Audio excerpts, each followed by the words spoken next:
Hello, everyone. This is Renee Rentmeester. We've got another episode of the Cooking Without Looking TV show podcast version. Today we have Jessica Alessio. Jessica, welcome. Thank you so much for having me here.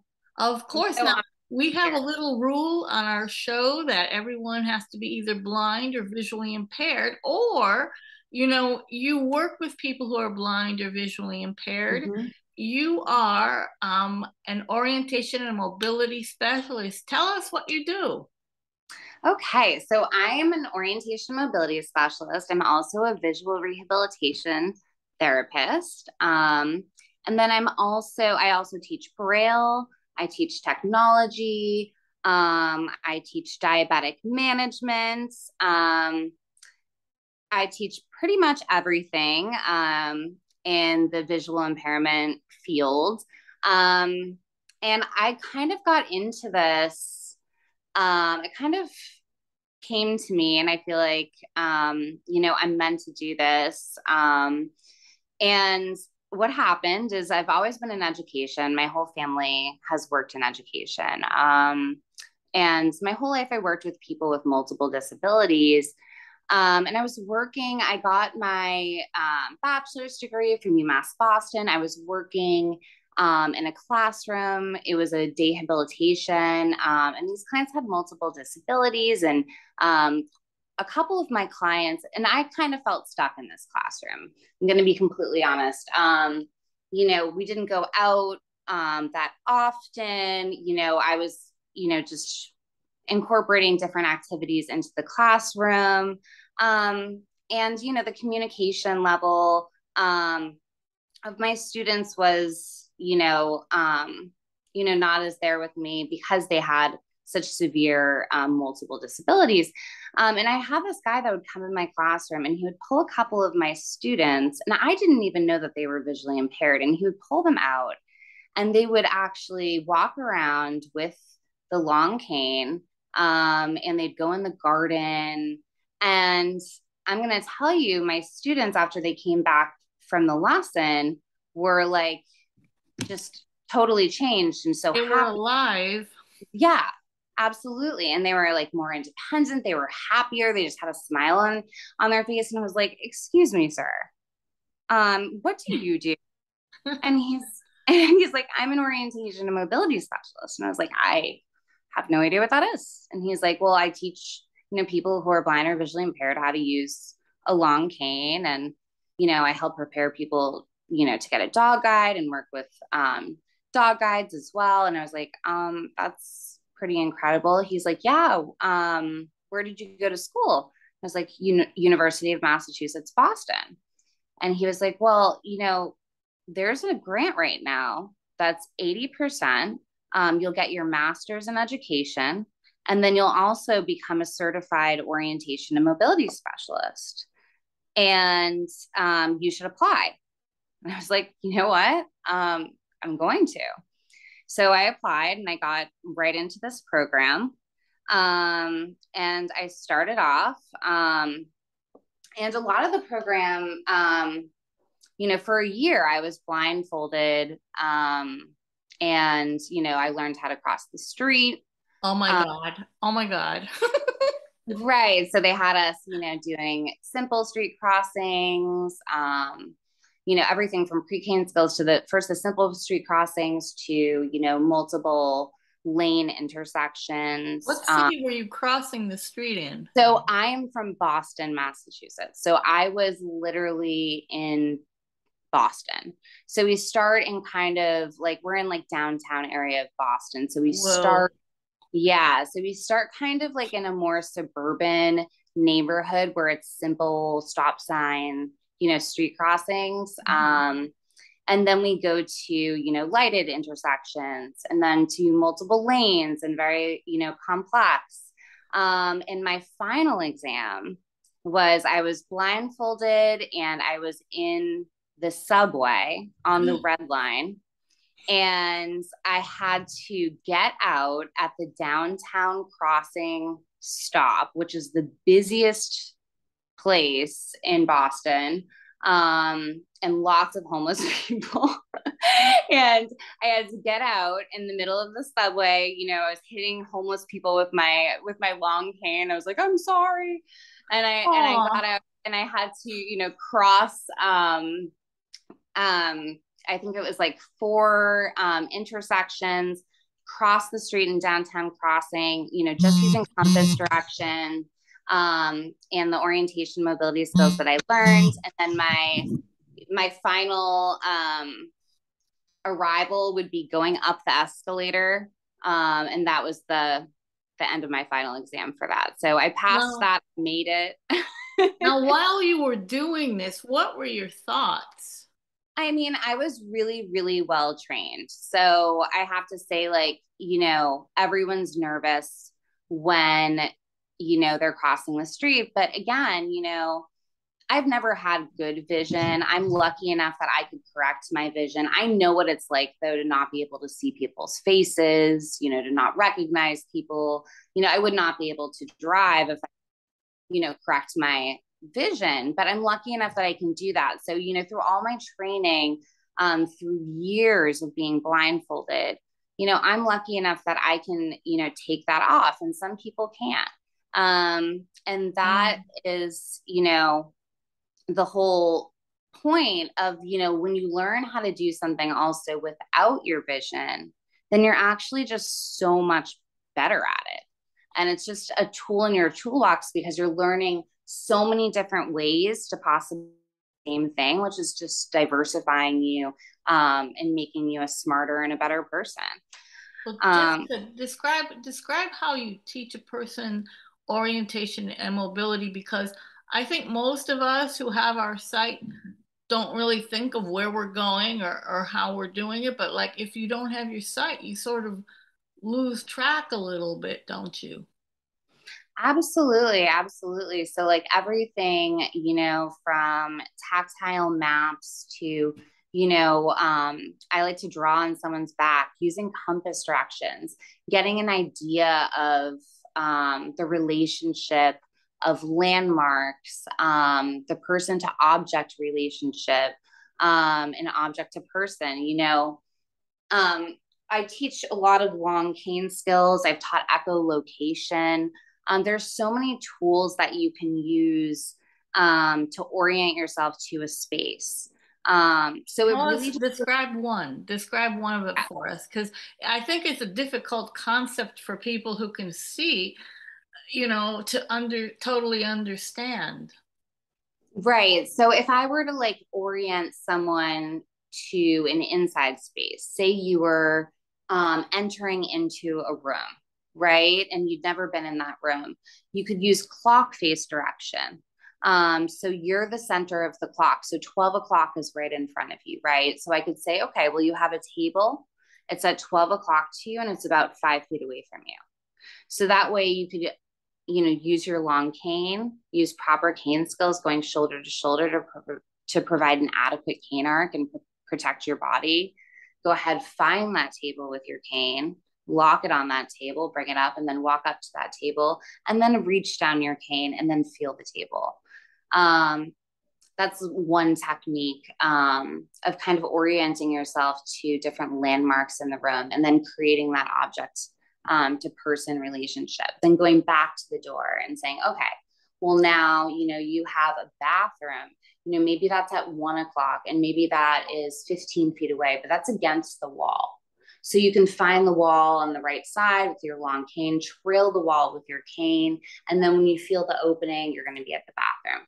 So those are just a couple examples of, how you could use different techniques and orientation mobility to also create a mental map in your mind of that space, as well as all the landmarks in that space. So landmarks are the objects. And sighted people, use landmarks all the time. So, you might say, oh, go down the street. And when you see McDonald's, take a right? McDonald's is a landmark, or the name of the street is a landmark, right? So using directions, obviously having an address for somewhere, and also other transportation options, just like everyone else, Uber, Lyft, People who are blind or visually impaired, use them all.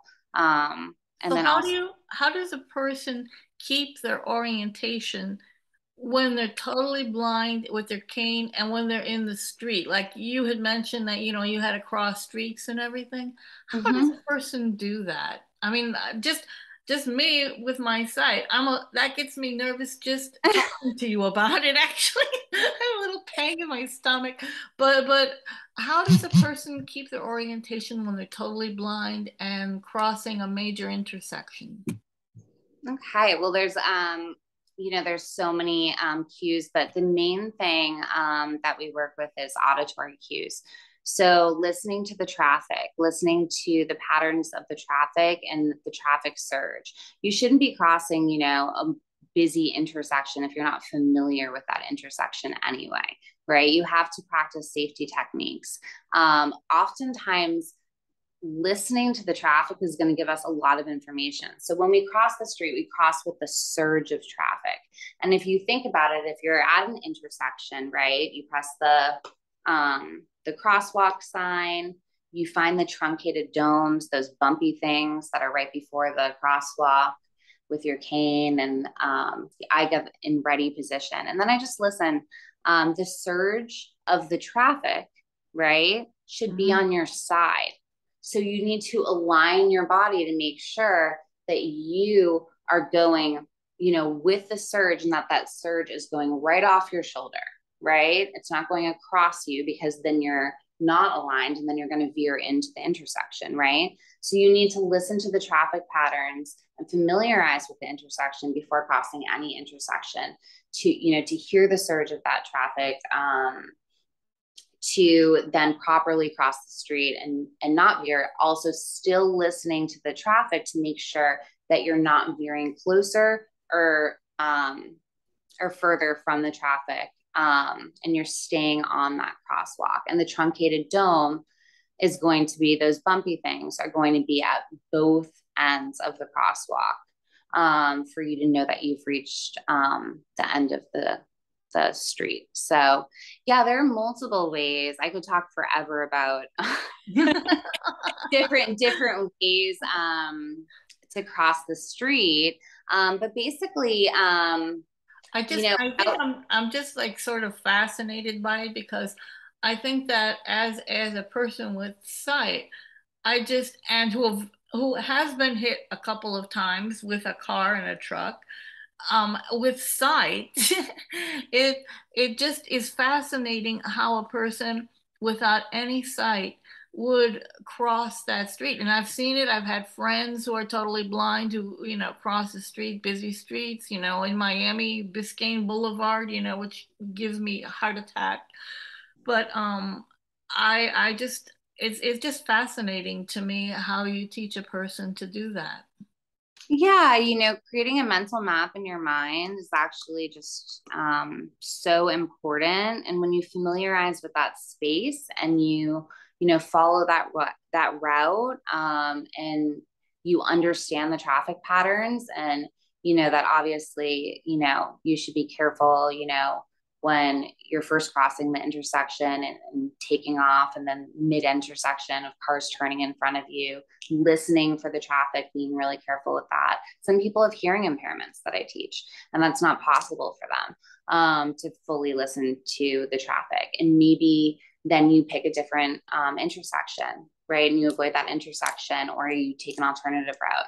So there's so many solutions. But my experience working with people, with multiple disabilities my whole life, and then getting into this program, my mom was an occupational therapist. My dad is a school psychologist, and they would sit in IEP meetings, and they were like, Jessica, an orientation and mobility specialist, I don't even know what that is. But they didn't know that orientation mobility specialists were sitting in that IEP meeting with them for all of their visually impaired students that they were working with, especially my mom in the school system.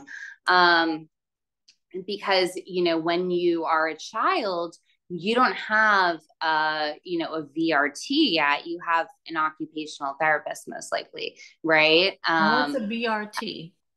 So now, yeah. So basically, I finished all of this. I got my master's. I got, certified in orientation mobility. And I got a job offer in Miami, and that's how I ended up in Miami. Um, and, they asked me, we want you to teach activities of daily living. And I said, well, what does that involve?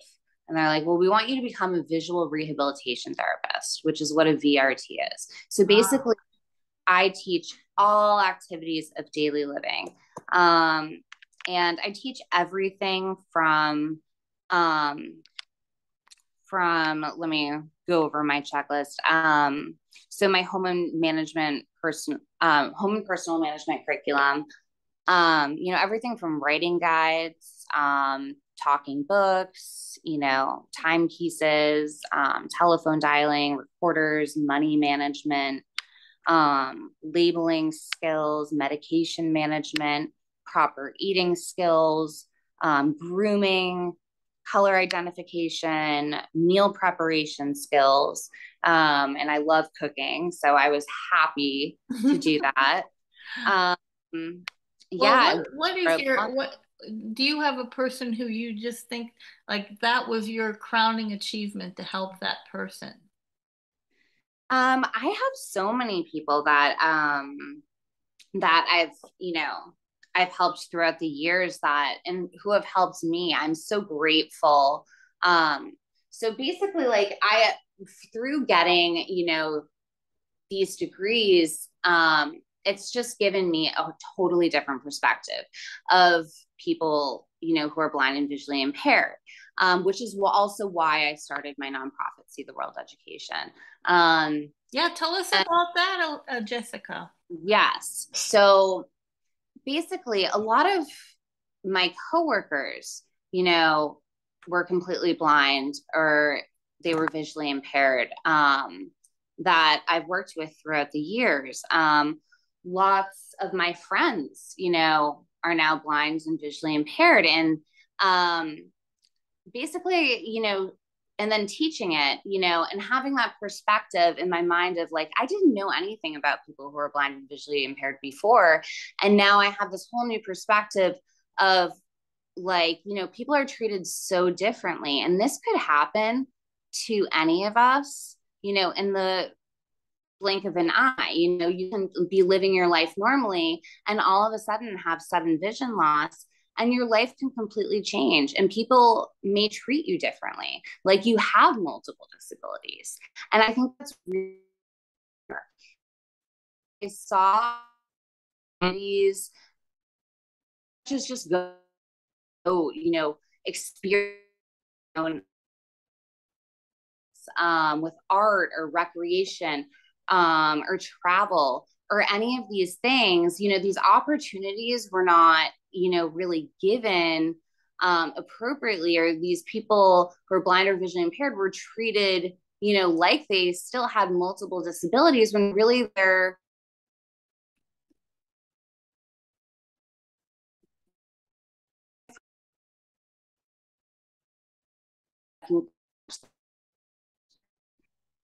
or how I can't. And I want people to be treating people differently. So through See the World profit organization, I create these amazing inclusive events that are for everyone. And for every ticket that is purchased, that I sell on Eventbrite, I give away a free ticket to someone who is blind or visually impaired, or has another disability, for free. And that, enables them to, experience these opportunities and art, recreation, and travel, in an inclusive environment where they're not treated differently, and they're given simple modifications to do the exact same thing as everyone else. And they feel, a part of the community and included, and everyone's doing something fun. I'm creating these out of the box experiences that I personally want to do myself. We do a lot of sound baths on the boat. We take out a boat on Biscayne Bay. It's a 2-story boat, and we have this amazing We have a couple sound healers that we've been working with. We have a new one. Her name is Julia. We have some upcoming events as well. September 12th, the 16th, the 23rd, and the 30th. We will be going out, and you can follow us on Eventbrite for all of our upcoming events, or www.seetheworldedu.org. And yeah, and um,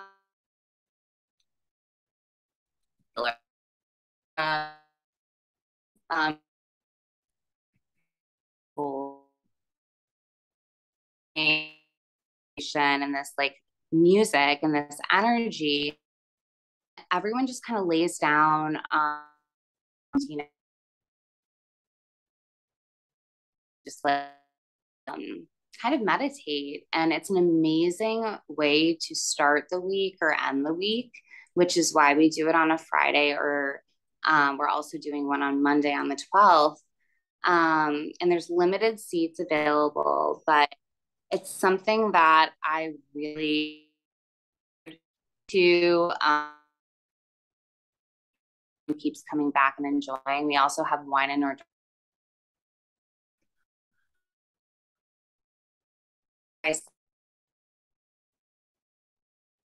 d'oeuvres, um, to not treat them differently. These awesome events for everyone. Every single event that we do, more people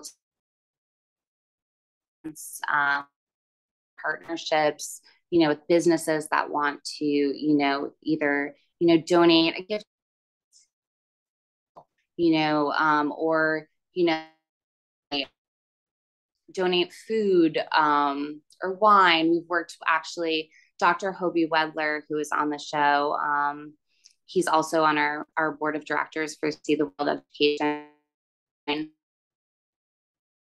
And he did California with Francis Ford. And he actually had wine donated to See the World's Education through Francis Ford Coppola, and we're so grateful for that, which also helped out with our wine events on, you know, the boat, as well as other events that we've had. So any partnerships, we'd love to have you, Renee. Oh, of course, you can count on me. Thank you. We're a Okay. nonprofit. Well, I tell you what, you gave us the chicken piccata recipe.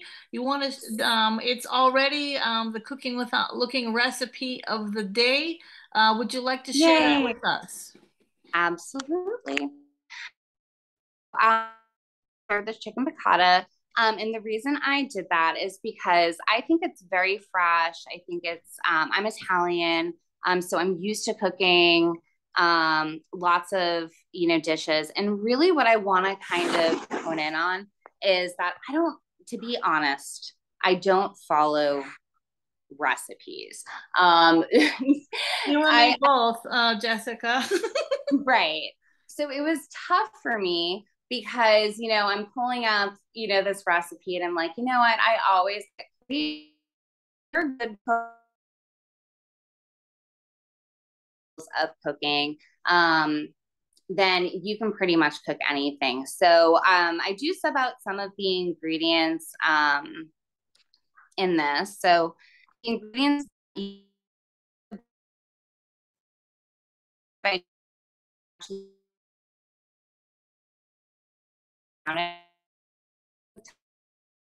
30 minutes.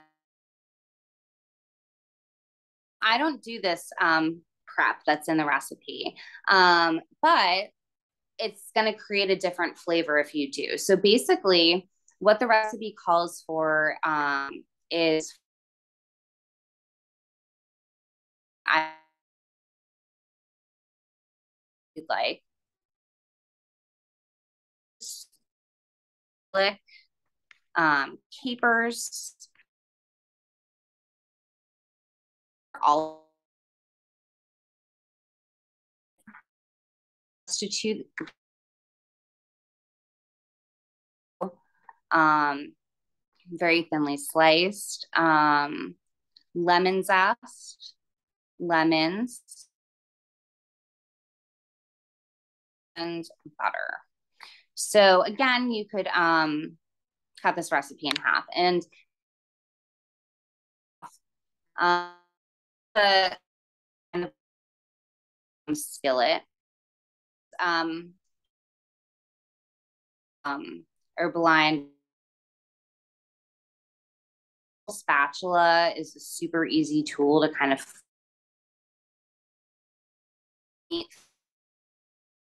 tool 165 degrees.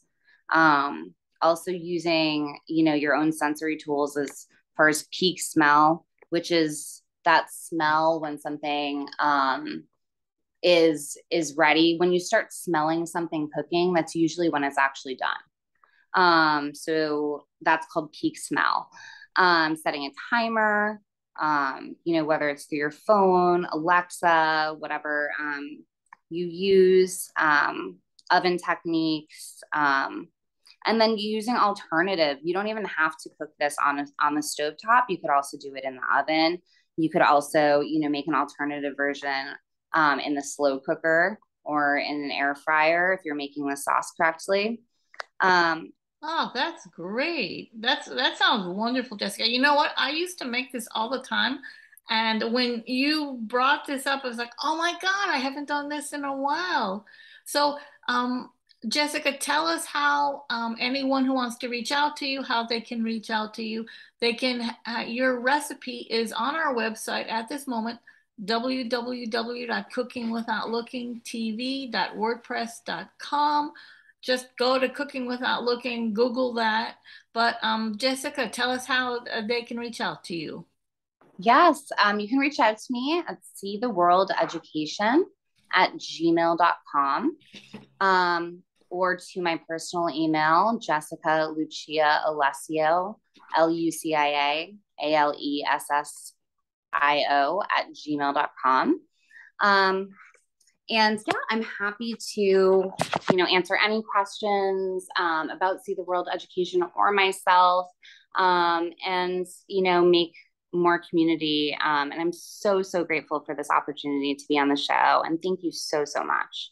Oh, well, thank you, Jessica. Thank you for taking your time. I know how busy you are, and we really, truly appreciate having you on our show and helping us all understand and helping us to change the way we see blindness. Have a wonderful day. Take You care. too. Thank you so much. Okay, bye-bye. Bye.